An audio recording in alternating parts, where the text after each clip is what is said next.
Buenas tardes.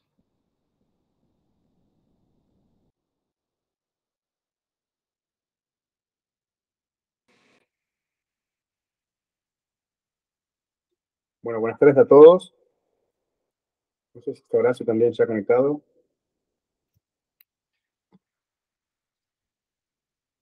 Tenés el parlante, el micrófono muteado. Después cuando sea el momento de hablar, acordate de desmutearlo.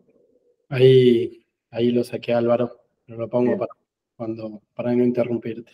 Bueno, me presento, soy Álvaro Iturralde de Medispain, pero las estrellas del día son los doctores Gottlieb y Rezano, así que simplemente voy a hacer una breve introducción. Ellos son ortopedistas especializados en patología de columna vertebral. Ambos están acreditados por la Sociedad Argentina de Patología de Columna y además son miembros titulares de la misma.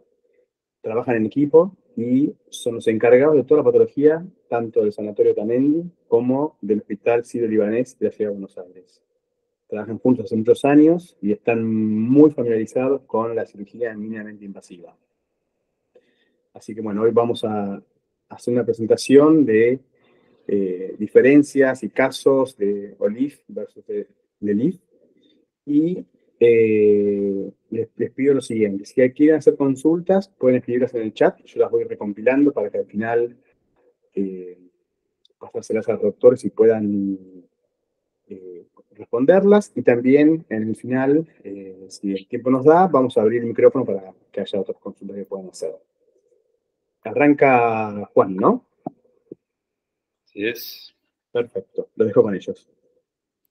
Bueno, gracias Álvaro, gracias a Medispain por la invitación a este primer webinar con una temática interesante que es las vías pre-psoas y trans-psoas para patología degenerativa lumbar. Todos sabemos que todos los abordajes mínimamente invasivos en la fusión espinal tóraco-lumbar ha experimentado un gran aumento en estas últimas 2 décadas. Obviamente esto se debe también al avance tecnológico.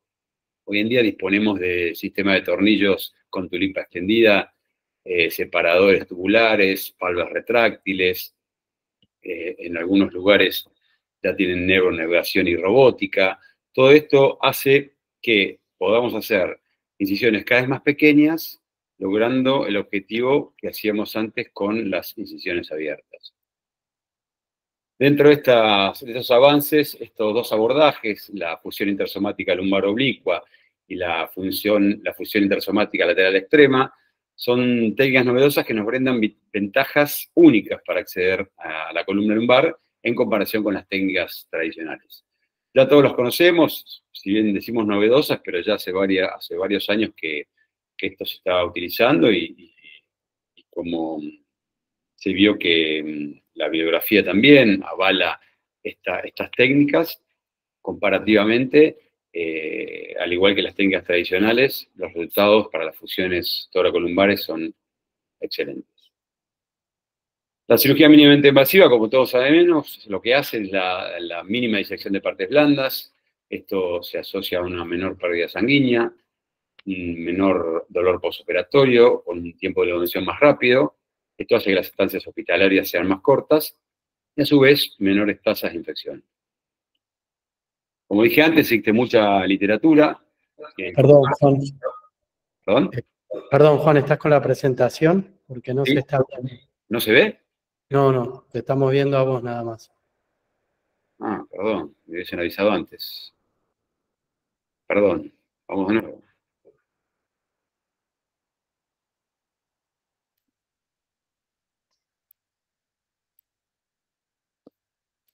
¿Ahí? Ahora sí. ¿Estamos bien? Ahora sí.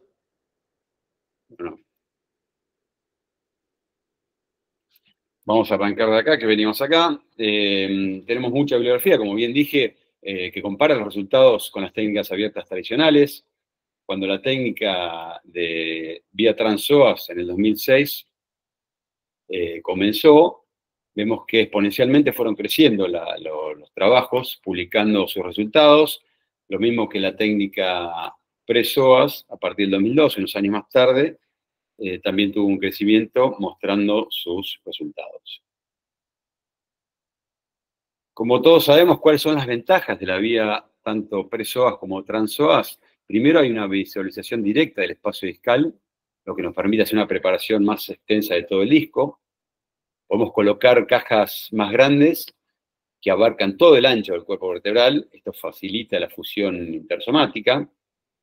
A su vez, al colocar estas cajas, podemos restaurar la altura del disco, lo que nos da una corrección del balance más coronal que sagital, sobre todo en patología de deformidad lumbar.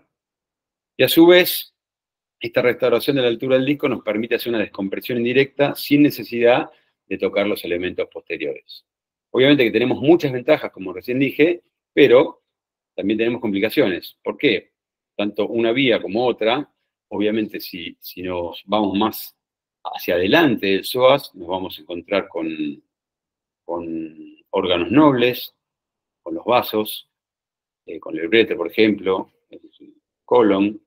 Entonces, el mayor riesgo, la mayor complicación viene hacia esos órganos. Pero si nos vamos más hacia atrás, hacia el abordaje de trans-psoas, ya la complicación tal vez esté más relacionada con los nervios que transcurren por el plexo lumbar.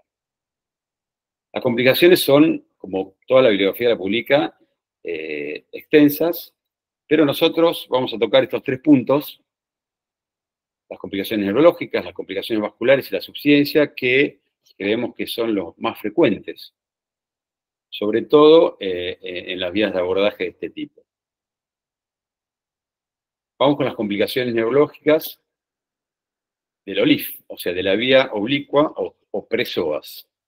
Este es un trabajo del 2018, nos muestra 235 pacientes, 91 de ellos con vías oblicuas con standalone, o sea, con una caja sin fijación, y 144 de ellos se le agrega una fijación posterior. No hablan qué tipo de fijación posterior le hacen, ni percutánea abierta, pero dividen a 144 pacientes con fijación posterior. La incidencia de complicaciones generales fue del 32%, pero nosotros vamos a ir a la parte neurológica de este trabajo, donde vemos que tuvieron 3 lesiones del plexo simpático, 7 casos con dolor y parestesia del muslo, 9 casos con debilidad del psoas y 3 casos con debilidad del cuádriceps. Todo esto en la vía de abordaje. Eso nos da aproximadamente un 9%, según este trabajo, de las lesiones neurológicas que pueden ocurrir con estas vías de abordaje. Si vamos a este otro trabajo, el 2019, es un meta-análisis, es un review bibliográfico de complicaciones que compara la vía pre-psoas versus la vía trans-psoas, es decir, el OLIF versus el CLIF. Son 1.874 pacientes de OLIF y 4.607 de CLIF. Vamos a la parte neurológica, nos focalizamos en esto. Vemos que tuvieron, de entre esos pacientes de los 1.874, 93 con parestesias transitorias del muslo, 18 con debilidad del muslo, 9 quedaron con un déficit motor permanente y 11 de ellos tuvieron lesión del plexo simpático, de la cadena simpática. Esto en la bibliografía presenta más o menos el 20%, aproximadamente el 20% de complicaciones se las pueden atribuir a la parte neurológica. Este es un trabajo un poquito más reciente, en 2023, otro review bibliográfico. Lo que toman son 24 estudios comparativos, también de la vía pre-psoas y trans-psoas, pero comparan nivel por nivel, o sea, un nivel en cada uno de los espacios, desde el lumbar 1 al lumbar 5. Tienen 1.010 pacientes, 408 vía trans-psoas y 602 la vía de LIF. Si vamos a la complicación neurológica, hablan que tuvieron aproximadamente 40 pacientes con neuropraxia con debilidad del psoas. No comentan mucho más, solamente nombran esos casos, que aproximadamente sería el 10.9%. Entonces, como conclusión de estos 3 trabajos, podemos decir que aproximadamente las lesiones neurológicas en la vía trans-psoas es alrededor del 13,3%. Hay que tener cuidado porque hay, sobre todo, reportes, o bajos reportes de complicaciones con el plexo simpático. En estos trabajos que mostré, la mayoría ronda cerca del 5%, o sea que es bastante alto, muchas veces pasa desapercibido. La lesión, que es la diferencia de temperatura entre los miembros inferiores. El plexo simpático pasa sobre todo en el abordaje, se ve en la cara anterior del psoas. Entonces hay que tener mucho cuidado con eso porque se ve bastante. Vamos al siguiente punto, que son las complicaciones vasculares. Este es un trabajo de 2016. Nos muestra 155 pacientes a los que le hicieron una vía de abordaje oblicua, todos con fijación posterior, algunos abiertos, otros percutáneos, no nombra qué porcentaje de cada uno. La incidencia completa de complicaciones es del 48%, pero nosotros nos vamos a detener en las lesiones vasculares. Vemos que tuvieron 4 lesiones de arterias segmentarias y nombran otras 2 lesiones de otros vasos, no ponen qué vasos. Eso daría más o menos aproximadamente 4% de complicaciones vasculares en este trabajo para las vías de abordaje oblicuos. Este es otro trabajo del 2019 con 60 casos, comparativo también, entre XLIF y OLIF. Son 30 casos de uno, 30 casos de otro. De las vías de abordaje lateral pura, o sea, el XLIF, a 9 de esos le hicieron fijaciones percutáneas, al resto abiertas, y a 7 de los OLIF le hicieron fijaciones percutáneas. La incidencia de complicaciones globales fue del 33%, pero si nos detenemos en la parte vascular, vemos que tuvieron una lesión de la arteria segmentaria, una de la vena ilíaca y una de la vena iliolumbar. Porcentaje aproximado, 0.3% de complicaciones vasculares según estos autores. Este último trabajo es del 2021, es también un review bibliográfico, más la experiencia propia de estos 2 autores de Corea. Hicieron 752 casos y comparan la vía de abordaje lateral, el OLIF, standalone, es decir, sin fijación posterior, y el OLIF, pero con fijación posterior. Tuvieron 3 lesiones de la vena ilíaca en esos 752 casos, sería un porcentaje aproximadamente del 0.4%. Entonces, si hacemos una conclusión de las complicaciones vasculares en la bibliografía, podemos decir que aproximadamente el 1.5% se pueden encontrar de lesiones vasculares en este tipo de abordajes. Que hay que tener cuidado con esto, la vena iliolumbar sobre todo, y las venas segmentarias. Las venas segmentarias sabemos que discurren por la cara lateral del cuerpo, pero muchas veces el punto de entrada es sobre el disco, o muy superior, muy sobre el platillo vertebral del disco, entonces tenemos que tener cuidado de no lesionarlas. Y la vena iliolumbar discurre por la cara lateral del cuerpo L5, tenemos que tener cuidado, sobre todo al colocar las valvas retractoras, los pines de las valvas retractoras, no hacerlo en el borde lateral del cuerpo L5. Vamos al último punto, que sería la subsidencia de estas cajas. Este es un trabajo del 2019, es un review de 56 estudios, 29 estudios para OLIF y 36 para vías laterales puras.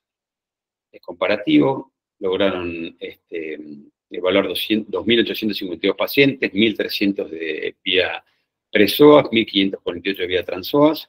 La incidencia en OLIF de complicaciones globales fue del 26%, pero si nos detenemos en la subsidencia, tuvieron 53 pacientes, de estos 1.304 con subsidencia de la caja hacia del platillo vertebral y la caja hacia el cuerpo, y 54 pacientes ya con fractura del platillo vertebral, lo que da aproximadamente un 10% de complicaciones de este tipo. Este es otro trabajo en 2019, también comparativo, 343 pacientes, 201 vía lateral pura, 142 vía pre-psoas o oblicua anterior. Hicieron fijación percutánea posterior a todos. Tuvieron una incidencia global de 14% de complicaciones, pero si nos detenemos en la subsidencia, ellos hablan de subsidencia, la medición en milímetros del platillo vertebral, porcentaje de este hundimiento en este trabajo fue de 0.4% más menos 1 milímetros, y hablan mucho según la localización de la caja, según la altura discal y según la edad. Obviamente, según la localización de la caja, al ser cajas tal vez más pequeñas y colocarlas en medio del cuerpo vertebral, o sea, del platillo vertebral, donde la zona es más débil, puede ser un factor de hundimiento de la caja. La altura, cuando distraemos el espacio, también puede ser otro factor. Y hablan de la edad por factor osteoporótico, que puede ser otro de los factores donde se produce este hundimiento. El porcentaje aproximado es de 4.3% según estos autores. Este otro trabajo del 2021 son 41 pacientes, 20 con cajas Olive Standalone, y 21 a los cuales le sumaban una placa lateral. Usaban la clasificación de Marty para subsidencias, que es en grado 0, 1, 2 y 3. Como resultados, ellos tuvieron 3 grado 1 en cajas Olive Standalone, 4 grado 1 en cajas Olive más placa, y una grado 2 y una grado 2 también, ambas en Standalone y con placa. Esto nos da un porcentaje del 21%. Este trabajo habla mucho de la asociación de la placa lateral al colocar tornillos sobre la parte, digamos, del hueso esponjoso trabeculado superior e inferior al platillo vertebral, hacen un debilitamiento de este platillo, por lo tanto, un mayor porcentaje de subsidencia. Como conclusión final de estos trabajos, podemos ver que hay aproximadamente un 11,7% de subsidencias en este tipo de abordajes pre-psoas. ¿Qué tenemos que tener cuidado? ¿Qué tenemos que prestar atención? Sobre todo al trabajo del platillo discal. Si bien dijimos que la osteoporosis es una de las causas, es muy importante el trabajo delicado, no agresivo de los platillos terminales para poder evitar este tipo de complicaciones. Bueno, gracias, Horacio. Voy a dejar de compartir pantalla. Ahí está.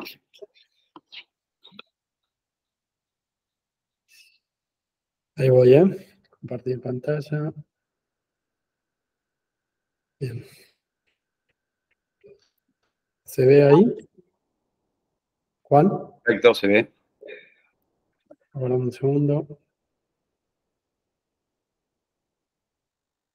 Bueno, continuando con los temas que desarrolló Juan, mi parte es hacer la complicación en el abordaje trans-psoas de tanto el neurológico, el vascular y el tema de subsidencia. Cuando uno agarra la bibliografía, suele ser un arma de doble filo. Entonces uno tiene de un lado artículos como el de la izquierda, donde hablan de la alta tasa de complicaciones que tienen todos estos abordajes laterales, y por el otro lado varios artículos también actuales donde hablan de las ventajas. Entonces cuando uno lee esto, es difícil ver cómo maneja la información y hay que leer los dos lados. Y un ejemplo, esto nos hace volarnos la cabeza con estas cosas, y un ejemplo es este artículo publicado en el 2021, donde tiene las dos complicaciones en un abordaje trans-psoas lateral primario. Entonces, si lo agarran los que escriben de la izquierda de la pantalla, van a decir que estos abordajes no son beneficiosos, y si lo agarran los de la derecha, seguramente van a caer sobre los cirujanos que no tienen experiencia. Entonces, los temas, como habló bien Juan, es tocar estos 3 puntos en las complicaciones en el abordaje trans-psoas.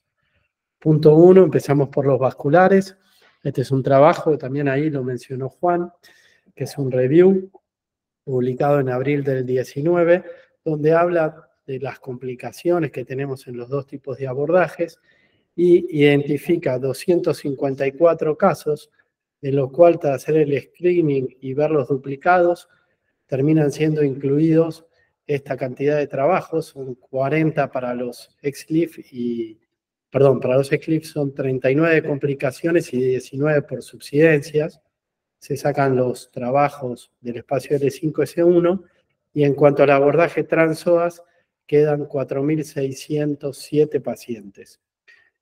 De estos pacientes no especifica el trabajo cuántos niveles incluye en cada paciente, pero que las complicaciones vasculares mayores fueron del 0,4%. O sea, en el abordaje trans-psoas bastante bajas. ¿Cuáles son los motivos de no tener estas complicaciones?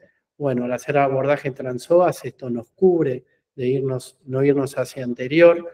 Importantes antes de arrancar un buen posicionamiento del paciente para poder ver bien el cuerpo vertebral, y no toca, porque creo que están excluidos cuando hacemos una liberación del ligamento anterior, que seguramente ahí aumenten los casos de lesión.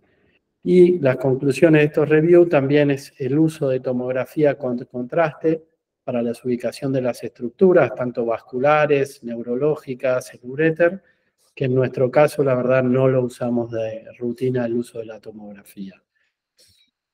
Por ejemplo, este es un caso nuestro, operado en el 2020 con una lumbalgia, tenía antecedente de microdisectomía con esta escoliosis y tenía una lisis a nivel de L5S1. Le hicimos 2 ALIF y un abordaje trans-psoas, y como pueden ver ahí, la posición de la caja a nivel de L3 y L4, como quedó anterior.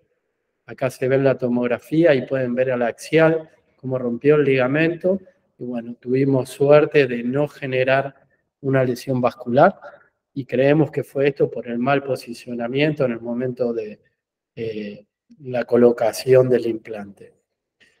Otro trabajo también publicado en el 2015 que habla de las complicaciones vasculares, publicado en el Eurospine, donde incluye solamente miembros del SOLAS que tengan más de 100 abordajes por esta vía, se los contacta por mail.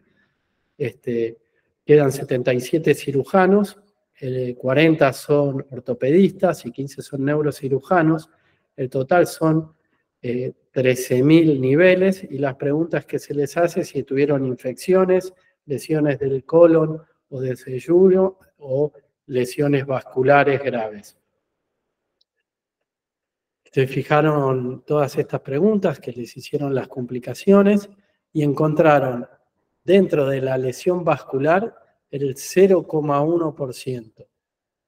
¿Cuáles fueron las causas para ello de la lesión vascular? Principalmente, como se puede ver acá en la foto, el mal posicionamiento antes de realizar el abordaje y hace que estas cajas se nos migren hacia anterior. La otra causa, ellos interpretan, es que cuando usamos la valva anterior, que es la que está en la derecha, de hacer una retracción excesiva y ahí generamos la lesión. Lo interesante de este caso, que ahí está marcado en el círculo, que a estos cirujanos le preguntan en qué momento de su curva de aprendizaje fueron estas lesiones. Y como podemos ver, en estos son todos cirujanos que han tenido más de 100 abordajes trans-psoas. El 10% fue cuando tenían menos de 10 casos, un 30% entre el caso 11 y 50 y un 60% más de 50 casos. En contra de lo que diría la historia, que una mayor formación, menor complicaciones. Y en cuanto a las complicaciones vasculares, que fueron 10 casos, como se ve abajo del círculo, 10 necesitaron de hacer un packing, con lo cual seguramente eran segmentarias, y 5, el 50%, y las otras 5 necesitaron una reparación. No especifican el trabajo qué arterias o qué vasos fueron lesionados.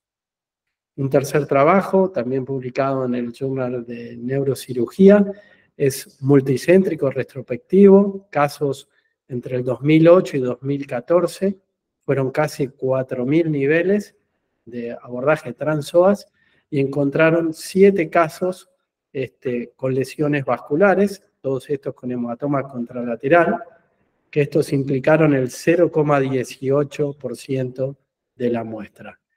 3 de estos requirieron evacuación, uno fue porque se generó una infección, el otro porque tenía un dolor con debilidad del psoas y tuvieron que hacerle un drenaje para sacarle esto, y el tercero fue por dolor lumbar.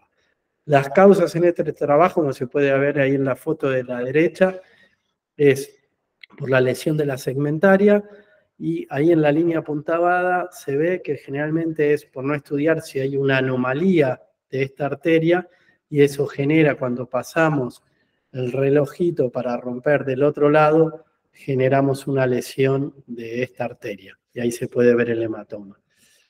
Y la otra causa, cuando queremos hacer una liberación excesiva contralateral y nos metemos en el psoas, y también podemos lesionar la segmentaria.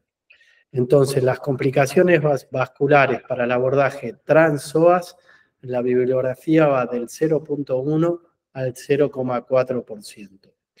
Pasamos al segundo punto, que son las lesiones neurológicas.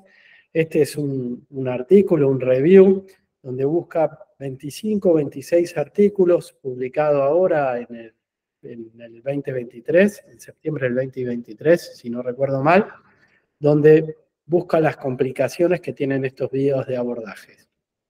Encuentra que el abordaje TransPsoas, la cantidad de lesiones que tiene es a nivel del plexo, el 13,8%, lesiones sensitivas desde mínimas parestesias, desde el 21,7 al 40%, lesiones motoras, 33 al 40%, y debilidad del 9 al 31%. Refiere en la búsqueda que el uso de monitoreo intraoperatorio sin el uso de miorelajantes baja el porcentaje de 40 al 13%. Por el otro lado, este otro artículo publicado en julio en el 2020 incluye cirujanos del SOLAS de Italia, donde es un multicéntrico retrospectivo, son 17 cirujanos al momento del trabajo, solamente reportan todos 9 cirujanos, o sea, para el trabajo, más de 25 casos. Los casos eran entre enero del 2012 a diciembre del 19. Fueron 1.526 pacientes, 1.813 niveles de abordaje TransPsoas y el follow-up tendría que tener más de un año. Definieron las complicaciones y se definió como complicación mayor que tuviera que haber una revisión, alguna limitación del follow-up desde el punto de vista neurológico, o que hubiera generado un problema legal o una demanda legal.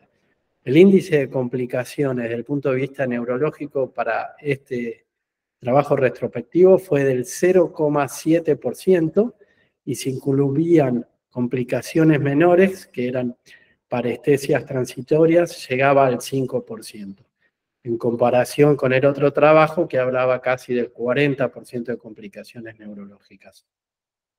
Y un tercer artículo que me pareció muy interesante, publicado en el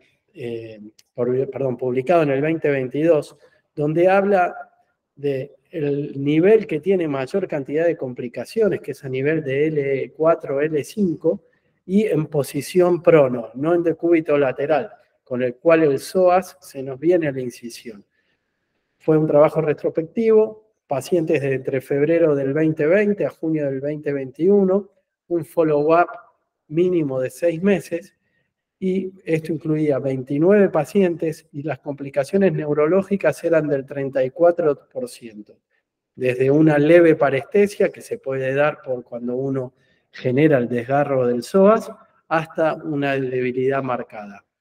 Y esta fue reportada, el 34% es a las 6 semanas, a los 3 meses fue del 11% y a los 6 meses fue del 5%. Acá marca todos los casos que tuvieron estas complicaciones neurológicas y un solo paciente persistió con debilidad neurológica que lo resolvió al año, que es ahí el número 6. Y acá está la conclusión de este trabajo, donde, como dijimos recién, a los 6 meses era del 5%. Este es un caso nuestro, donde lo recibimos en el 2021, operado en otro centro, donde el paciente presentaba un dolor lumbar. Se le diagnosticó una pseudoartrosis a nivel del espacio L4, L5. También podemos ver la mala posición de los tornillos a nivel de L5.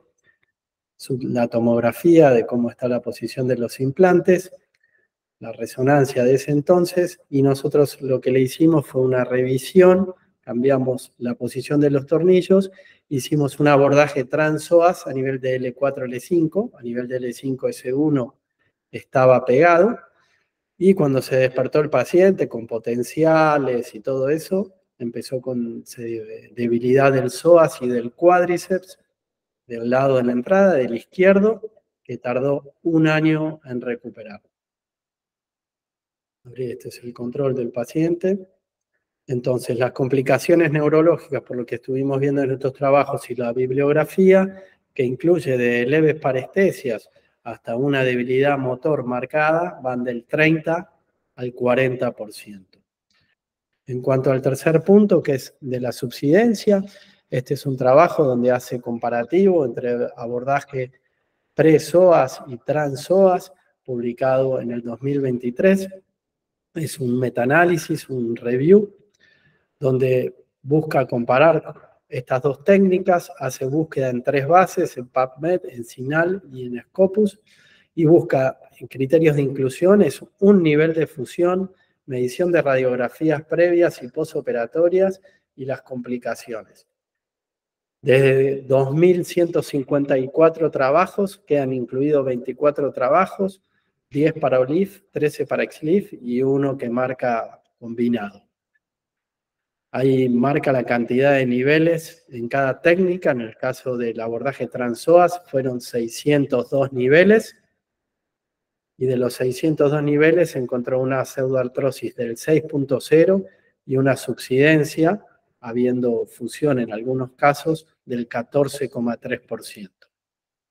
Este es un trabajo que presentamos con Juan en su momento, donde veíamos nuestras complicaciones en los primeros 50 casos de este abordaje trans-SOAS.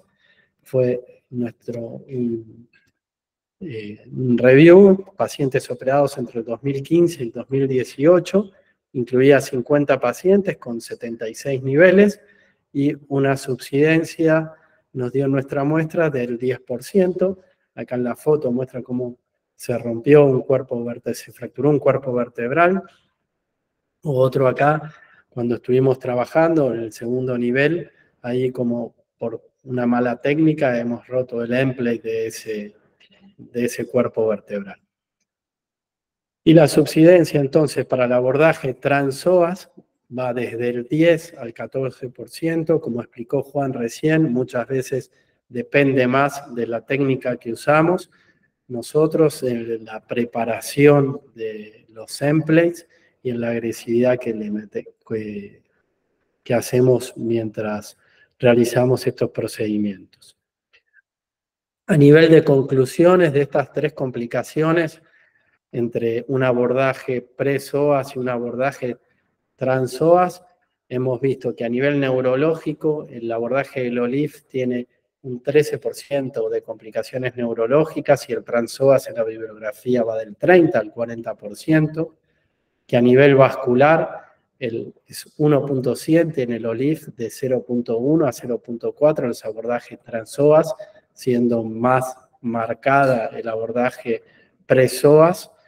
Aclaramos acá en este punto que no están puestos cuando hacemos un anterior release en el abordaje trans-SOAS, que eso seguramente aumenta el porcentaje de complicaciones vasculares, y que a nivel de subsidencia es muy parecido a los valores, son bastante similares, y sí hemos visto con Juan que a nivel OLIF están publicados mayor cantidad a veces de pseudoartrosis que en el abordaje trans-SOAS, pero es por la forma de que trabajamos el emplate, por la ubicuidad que le tenemos que dar a la preparación de los platillos tibiales. Muchas gracias. Bueno, acá vamos a terminar con estas discusiones o charlas que acabamos de hacer, comparativas de estos dos días de abordajes. Dejamos abierto ahora, no sé si hay preguntas, Álvaro, o no en el chat, si no, dejamos abiertos los micrófonos para que nos hagan preguntas, podemos hacer 5 minutitos de preguntas y luego podemos presentar 2 casos mostrando un poco todo esto que hablamos, donde a su vez podemos hacer más preguntas junto con los casos. No tengo ninguna pregunta y a ver si, demos un minuto a ver si alguien quiere hacer alguna pregunta.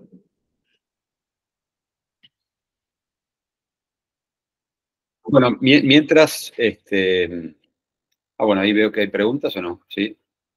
Pablo Maidana, podemos preguntar si querés abrir el micrófono, Álvaro.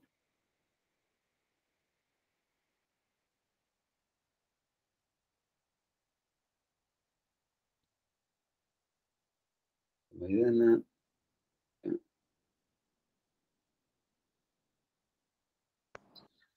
Buenas noches, doctores. ¿Cómo estás? Antes que nada, felicitaciones por la presentación, excelente. Muchas gracias, muy didáctica y fácil de interpretar. Desde Paraguay le quiero hacer una breve consulta. En base a su experiencia en la técnica utilizada, standalone, ya sea OLIF o LLIF, ¿considera usted pertinente o los resultados son buenos? ¿Cuánto tiempo espera para una fijación posterior en caso sea necesaria? ¿O considera que es una buena técnica el standalone? Bueno, hablo yo, Horacio, primero, si querés vos acotá después. La verdad que técnicas standalone, nosotros lo empezamos a hacer al principio, en nuestra curva de aprendizaje, y realmente teníamos subsidencias, y con la experiencia vimos que los resultados, cuando aplicamos el standalone, nosotros, sobre todo en pacientes, obviamente que no nos permitían hacer una cirugía un poco más agresiva, más larga, en pacientes donde veíamos sobre todo en la tomografía y en las radiografías esclerosis de los platillos vertebrales, y con no gran inestabilidad, llámese espondilolistesia, deformidades grandes. En esos casos empezamos a ver la opción de hacer un standalone, o sea, una caja sin fijación posterior. En cuanto a la siguiente pregunta, de cuándo hacer la fijación posterior, realmente las ventajas que lo hablamos de estas cajas, una de las grandes ventajas es la distracción indirecta, ¿no? Donde al hacer distracción indirecta no necesitamos una descompresión directa. Entonces, si tenemos una subsidencia en estos casos, obviamente el objetivo de la distracción indirecta en la mayoría de los pacientes, no en todos, porque a veces hemos tenido subsidencias sin digamos, que la patología compresiva vuelva, pero en esos casos donde vemos subsidencia, obviamente hacemos la vía posterior asociado, ¿no?, a una liberación directa si tenemos neurología, ¿no? No sé si se entendió, si fui claro. Sí, perfecto, doctor. Muchísimas gracias por la explicación. Horacio, no tenés... Ahora sí, tengo Ahí está. micrófono. Al principio sí, empezamos en los primeros años, hicimos bastante standalone en un nivel.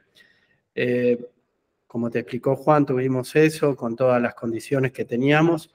Como condición, sí, en esos pacientes que hicimos standalone, usamos siempre hueso de cresta, nunca sustituto.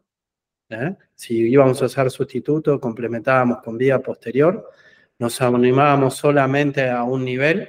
Tenemos casos que hemos hecho más niveles con standalone, con buenos resultados. Y ya hace años está publicado en todos lados que no hacer standalone, y si haces un solo nivel, podés hacer una fijación, si no hay que descomprimir, con tornillos percutáneos unilateral. No necesitas hacer bilateral, por eso hablan de hacerlo en la misma posición y todo eso, o los centros que tienen navegación. Y hace poco con Juan, con una idea muy loca para hacer también una estabilización posterior, hemos empezado a usar algún interespinoso fusión atrás en un solo nivel, siempre y cuando en la caja vaya hueso de cresta, no sustituto. Por lo menos con los que tenemos nosotros, hemos visto que los sustitutos, algunos pegan, pero la mayoría no. ¿No, Juan? Bueno.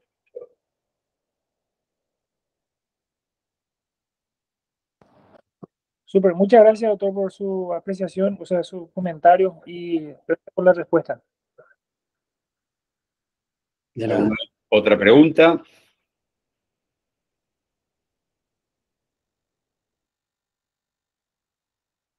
Doctor Sacha Salas, un viejo conocido, quiere preguntar. Adelante, doctor. Sí, doctores, buenas noches. Un gusto, la verdad, verlos en sus charlas, fueron muy interesantes. Y quería hacerles una pregunta puntual. Con respecto al tema de las complicaciones en las subsidencias, más allá de la posición, de un buen posicionamiento, de una buena imagen pre y transoperatoria, ¿qué alguna otra precaución o qué algún otro tip podrían darnos para evitar hacer este tipo de complicaciones? Sé que las complicaciones se van a presentar porque es parte de la curva de aprendizaje, pero como para minimizar estas complicaciones, ¿qué precauciones uno puede llegar a extremar en ese tipo de patologías? Principalmente en las vías laterales, que tienen más incidencia de subsidencia en este caso. Bueno, nosotros lo que hacemos, obviamente ya lo dijimos, primero es un trabajo sobre todo en pacientes de mayor edad, donde vemos mayor osteoporosis, un trabajo muy delicado del platillo vertebral, tratar de no pasar mucha raspa, liberar bien el disco sin ser agresivo en los platillos vertebrales, punto 1. Otra cosa que hacemos también es utilizamos unas valvas protectoras digamos, de los platillos que colocamos antes de colocar la caja, donde va deslizando la caja por esas valvas y eso nos permite no que el borde de la caja no haga impacción en el platillo, sino que resbale y se coloca en la posición que queremos. Yo creo que básicamente esas dos cosas hacemos. Obviamente no vamos a hablar de la preparación preoperatoria, ¿no? Estamos hablando de la técnica quirúrgica en sí. Yo creo que lo más importante acá es es el trabajo delicado y cuidadoso. Y otra cosa que dijo Horacio, es clave la posición del paciente con muy buenas radiografías, porque si no estamos en la posición correcta, obviamente cuando trabajemos el espacio lo vamos a trabajar incorrectamente.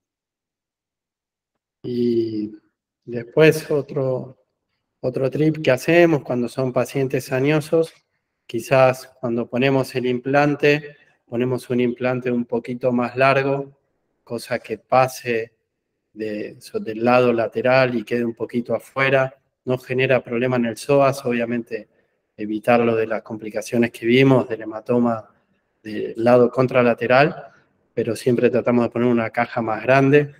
Después también en las escoliosis no ser muy agresivo, unas veces uno ve unas curvas grandes y quiere corregirlas y por ahí los espacios están muy pinzados.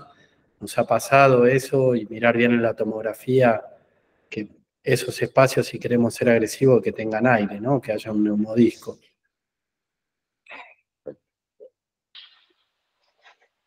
Bueno, no sé si hay más preguntas, si tenemos alguna otra pregunta, damos espacio por ahí tal vez para una pregunta más y mostramos, si les parece bien, 2 casos. Ya daríamos por concluido el webinar, así no se aburren. ¿Les parece? No Bueno, tengo a nadie más preguntando, así que avancemos con los casos. perfecto. Bueno, empiezo yo, Horacio.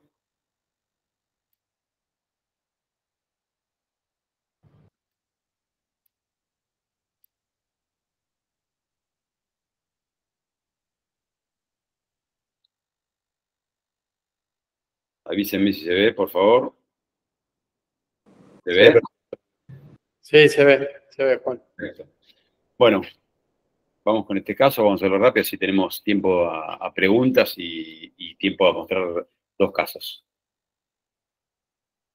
Esta es una paciente de 40 años que nos consulta por un dolor lumbar, con una irradiación crural hacia la derecha, con una fuerza conservada. Juan, ¿podrías expandir la presentación? Perdón, sí. No está en presentación, Juan. Ahí está, perdón. Bueno, repito, paciente de 40 años con un dolor lumbar irradiado hacia el muslo derecho, o sea, con una lumbalgia derecha, fuerza conservada en ambos miembros inferiores. Vemos acá las imágenes de espinograma en bipedestación, un balance relativamente conservado, algún deseje en el plano coronal, con una escoliosis y una incidencia pélvica correlacionada con su lordosis lumbar, le faltaban solamente 10 grados. Estas son las radiografías dinámicas bendings laterales. Estas son la flexión y extensión. Acá vemos la tomografía, observamos cambios degenerativos en los platillos vertebrales, una aparente fusión del lado derecho en el espacio L3-L4, pero con un neumodisco en la parte izquierda. Esta es la resonancia, nivel por nivel. El disco más comprometido es el 3-4, donde vemos una estrechez moderada del canal. Vemos signos de hiperseñal en las facetas, tanto 3-4 como 4-5, lo que hablan de una inestabilidad. Bueno, no sé si tenemos alguna pregunta rápida. Pasamos, si no, a lo que le hicimos. Juan, ¿podés mostrar ahí el axial de la resonancia? Perfecto. Acá tienen las acciones. No sé si alguien quiere opinar, ¿qué haría? No pasa nada, no se está grabando, así que no queda nada registrado. No, sí se está grabando. Bueno, No importa. ¿Alguno quiere opinar? Si no, mostramos el tratamiento, mostramos los dos casos, y si quieren después discutimos, como quieran. Tenemos un par de minutos más. Bueno, vamos a mostrar lo que hicimos nosotros. Decidimos hacerle una vía de abordaje oblicua. Sí. ¿Hay preguntas? No, yo no estoy viendo preguntas. Juan, Sí. si querés, volvé ahí para atrás, no sé. ¿Tenemos preguntas o no? No. Álvaro. No hay preguntas. Perfecto, seguimos. Entonces decidimos hacer una vía de abordaje oblicua. Esto fue lo que hicimos. Colocamos 2 cajas de titanio trabeculado. Últimamente, en todos nuestros últimos casos, estamos usando el titanio trabeculado con buenos resultados de fusión. Lo hicimos en 2 tiempos, con neuromonitoreo. Era uno de los primeros casos estos que hacíamos. Primer tiempo hicimos esta colocación de cajas por vía presoas, potenciales revocados finales, motores normales. A las 12 horas postquirúrgicas el paciente comienza con una cruralgia derecha y a las 24 horas empieza con un déficit de cuádriceps 4 en 5 y dorsiflexión de hallux. Y miramos ahora la caja con más detenimiento. La caja 4-5 vemos que está en el límite posterior. Decidimos hacerle una tomografía por estos síntomas que mencioné. Estos son los sagitales. Y acá vemos los axiales. Fíjense, la caja 3-4 está en muy buena posición. Fíjense la caja 4-5, cómo está haciendo impingement en el foramen contralateral por mala posición de la misma. Por suerte lo hicimos, siempre lo hacemos en un solo tiempo cuando son fijaciones cortas, pero este paciente lo hicimos en 2 tiempos. Lo que hicimos es, inmediatamente, en el segundo tiempo posterior, hicimos una extracción de la caja por vía anterior, por la misma vía, y le colocamos injerto tricortical de cresta ilíaca, y fuimos por atrás y le hicimos, que era lo que habíamos planeado en un principio, una artrodesis percutánea por vía posterior. O sea, acá mostramos esta complicación que hablamos, que la mala posición de la caja, haciendo una complicación neurológica contralateral. Por suerte la pudimos resolver, la paciente anduvo muy bien. Se pudo resolver recuperó toda la parte sensitiva, recuperó la parte motora. Entre las 3 y la 4ª semana ya estaba moviendo normalmente. Pero bueno, esta es una de las complicaciones que pueden pasar. Vamos al segundo caso, Horacio, y después vemos si hay alguna pregunta que alguno haya notado. ¿Te parece?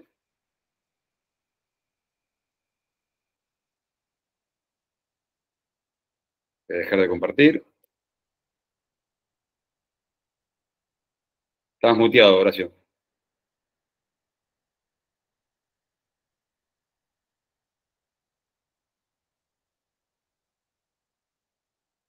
Horacio, estás sin audio. Ahí. Ahí se escucha. Estaba con la cámara. Bien. Perdón. Bueno, este es segundo paso, un paciente de 74 años que viene con esta escoliosis, con una acruralgia izquierda, con un canal estrecho a nivel de L3-L4, acá con 2 prótesis de cadera.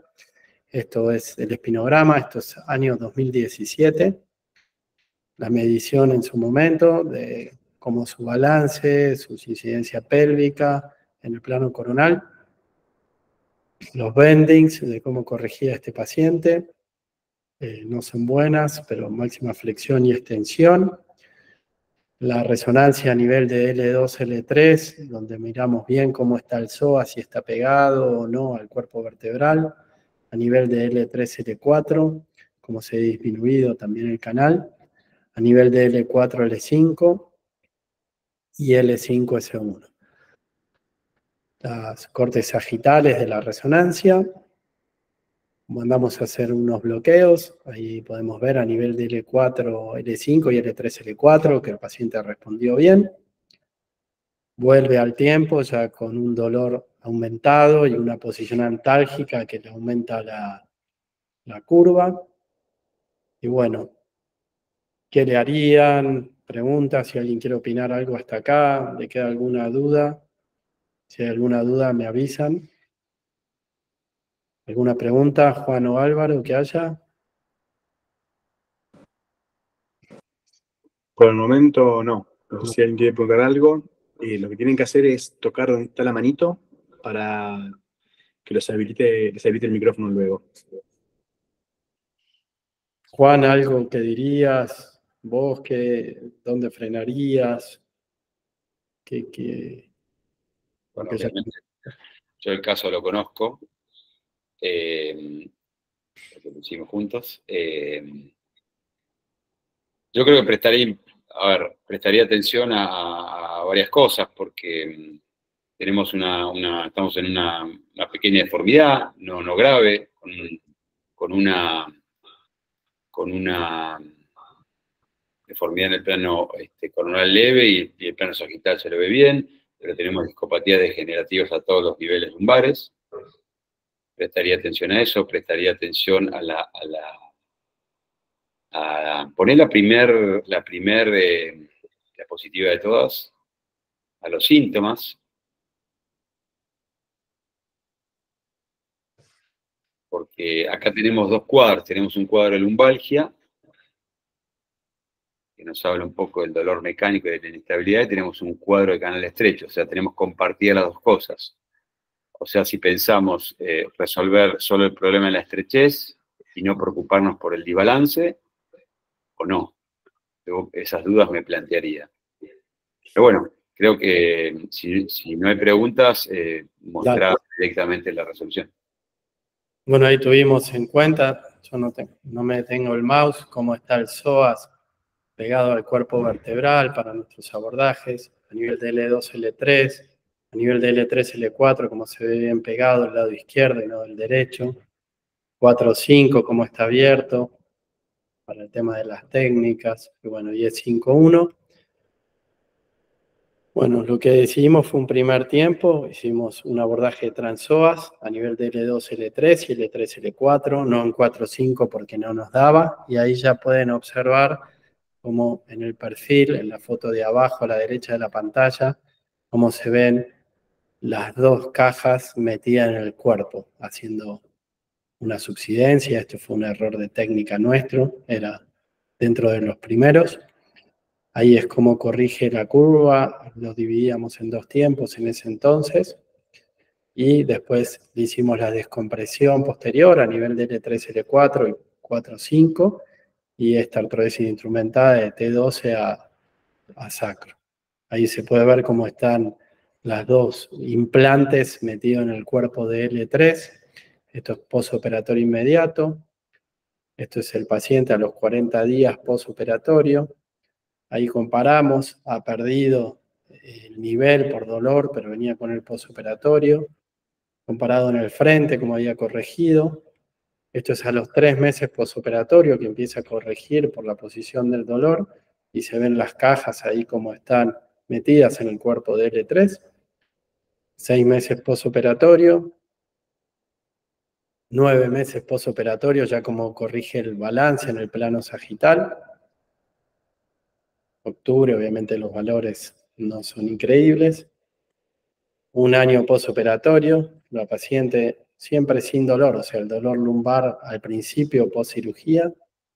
Diciembre del 18, enero del 20, agosto del 21, noviembre del 23, que vino para un control, y cómo, a pesar de haberse metido las cajas en el cuerpo, pega, y ahí se puede ver en el perfil cómo pegó todo por adelante.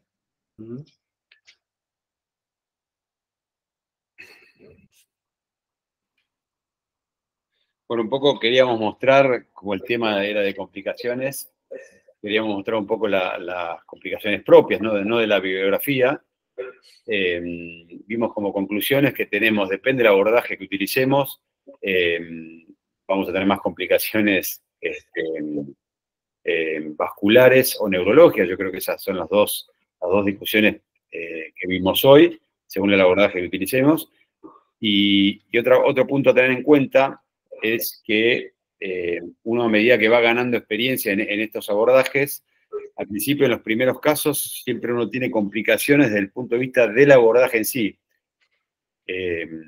Uno está, digamos que está mirando la columna de otra forma, incisiones pequeñas. Entonces, en nuestra curva de aprendizaje, sobre todo, la bibliografía también la avala, pero hemos tenido complicaciones en la vía de abordaje. No así, cuando logras una mayor experiencia, hay más complicaciones, pero desde el punto de vista de inserción de la caja. Ya sea subsidencias, ya sea desplazamientos, fracturas vertebrales y demás. Pero bueno, quisimos mostrar un poco esto. No sé si hay preguntas, Álvaro, de los casos o de la charla en sí. No tengo a nadie haciendo preguntas en este momento. Yo creo que podemos ir cerrando. Invito a todos a que, si tienen ideas de otros temas que quieran que tratemos, que se pongan en contacto conmigo, y que vamos a estar pronto anunciando nuevas sesiones, así que los invito a que me contacten para sugerir cuáles son los temas que quieren ver, si quieren ver temas más sencillos, más complicados, abiertos a todo esto. Y por supuesto, gracias a ustedes, a ambos, por las explicaciones, la profundidad y por su tiempo, que han compartido sabiduría y experiencia. Gracias, Álvaro. Gracias a los participantes. Sí, muchas gracias, Álvaro, que nos ayudaste bastante con el tema de la presentación. El tiempo. Bueno. Damos por finalizado el webinar. Espero que hayamos sido claros y haya gustado. Listo. Bueno, buenas noches. Chao. Gracias.